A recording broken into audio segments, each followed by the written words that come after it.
Hello, today we are going to talk about clauses, which means sentences. There are two types of clauses, the dependent one and the independent one. What does it mean, the dependent? From its name, it depends on something else, so it doesn't have complete meaning. It is an incomplete one. So if it is incomplete, it can't stand alone. Whereas the independent, also from its name, it is independent. It doesn't depend on anything, so it has a complete idea. So it can stand alone. What does it mean? In other words, let's try to have some examples. For example, if I say, because I was sick. If I say because I was sick, what things could you understand from such a sentence? I can tell you that you can't figure out anything from such a sentence except that something else happened, because the word because is a conjunction for reason. I can only conclude that the sentence that follows is a sentence that gives a reason for doing something else, so I can figure out that something else has happened which I couldn't understand or know. So this sentence, it doesn't give complete ideas. There's something missing, so there is missing additional information. Whereas if I said, I took a day off, this sentence is a complete one. I can understand it. I took a day off, so I took a day off. It means I'm on a rest. I had rest. But how to make the sentence, the dependent one, meaningful, or how to make it worth have. So it has to be joined by something else, which is the independent one. So to make the dependent clause have a complete idea, it should be combined with a complete idea. It can't stand alone, so it needs something else to stand with or to be combined with. It has a relation with it. This one is a reason. So what thing does it need? It needs a result. What thing I did? Because I was sick, I took a day off. So they need to be related together. How to relate them? Let's see.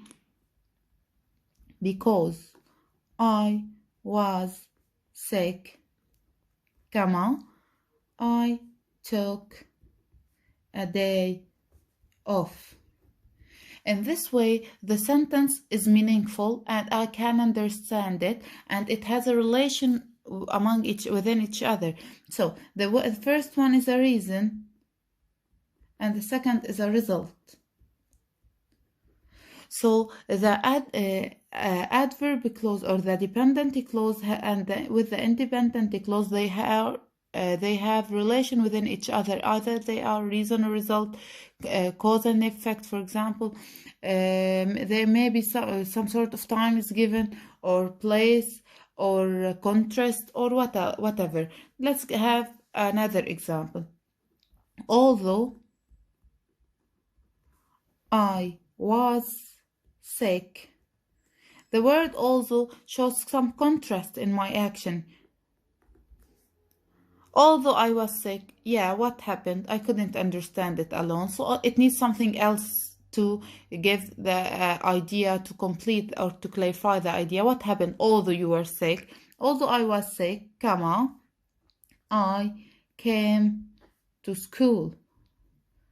So I made a contradictory action with the first one. So this one is opposite to the other by the word although, so it shows some contrast. So the word although is conjunction, which is used to show some contrast with the sentences. So both of sentences are joined in order to make them meaningful. They are joined by a comma. Since the adverb clause, this one, the dependent clause, is at the beginning, I have to put a comma. After that, I add the main clause. If I want to begin with the main clause, I don't add a comma.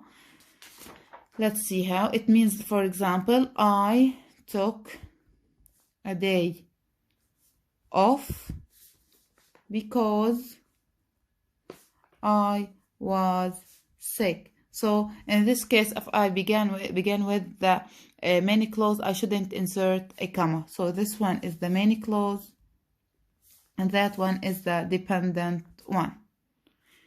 The dependent clause, this one, when we it begins with because, although, when, where, whatever. As you can't remember, they have a name. They are called adverb clause,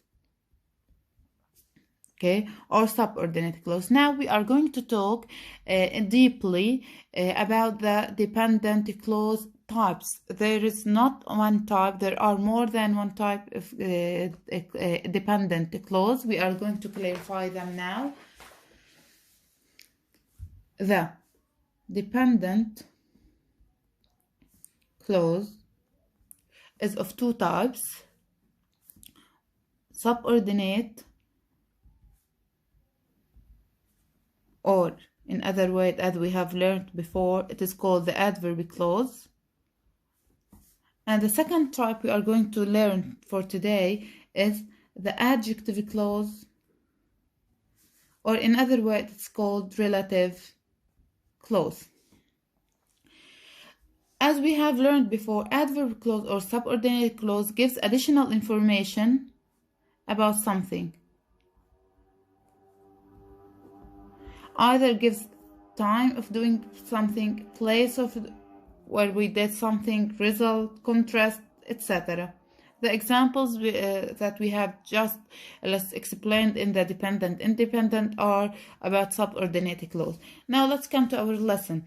When we talk about adjective clause or relative clause, from the word adjective, as a normal adjective, a word as an adjective, it modifies a noun. Here also it modifies a noun, but it comes as a form of a clause or form of a sentence. There are two types of adjective clause or a relative pronoun. Two purposes or two usage for it. One is called defining and the other is modifying. What does it mean? Now I'm going to explain. Let's see these couple of examples. The boy lives next door. This is a complete sentence, simple sentence. It doesn't need anything. There is no conjunction. It is an independent one. Now, let's come to the other one. The boy. Let's try to make this sentence as an adjective clause in other sentence. The boy who lives next door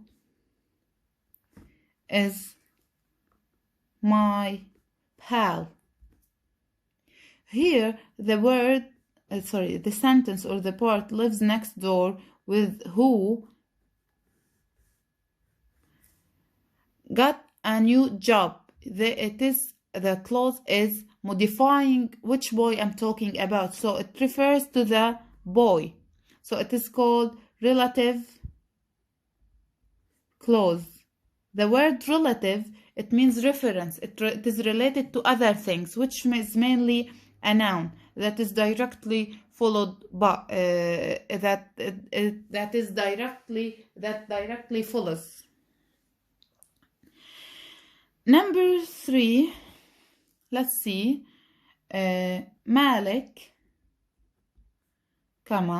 who lives next door is my pal. What's the difference between these two sentences? Is simply that in the first one, the word the boy, which is defined by who lives next door, is a common noun. It is general. In the second, I have a proper noun, which is Malik. So I inserted two commas. So if I'm talking about common noun, there is no comma. Its role is to define something, so no comma. I'm clarifying whom I'm talking about exactly by giving description of him. And the second type, when I talk about specific one in proper noun as Malik, I give additional info that I can omit. So I can put it between two commas. So its role is to modify something. So if I'm modifying something, I have to put a comma. This is one type of adjective or relative pronouns. The one we have learned for today is who, which talk, as you can see, the boy and Malik, they are nouns which acts as a subject in a sentence. There are different types of relative pronouns.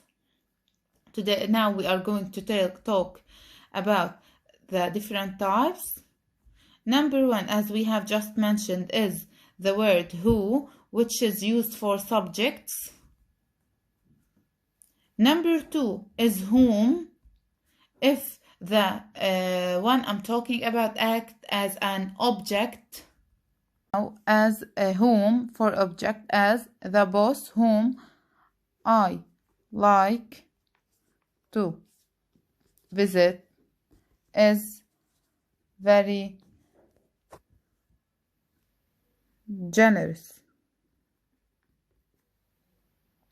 In this one, the word whom describes the boss. Though the boss came at the beginning, I used whom because the boss refers to the action that is followed. I like to visit. Whom I like to visit? The boss. So the action happened or occurred on the boss. Number three, the word whose, which you know is used for possessive, as the man whose son is in my class is looking for a new house. Here, the son is the possessive of the man, so I use the word whose. Number four, mainly they are two, which and that. Why I put them together? Since you can switch between them, and both are correct to be used to talk about things. For example, she gave me her book, which she bought yesterday. You can use which or the. So there are different types of relative pronouns: who, whom, whose, and that or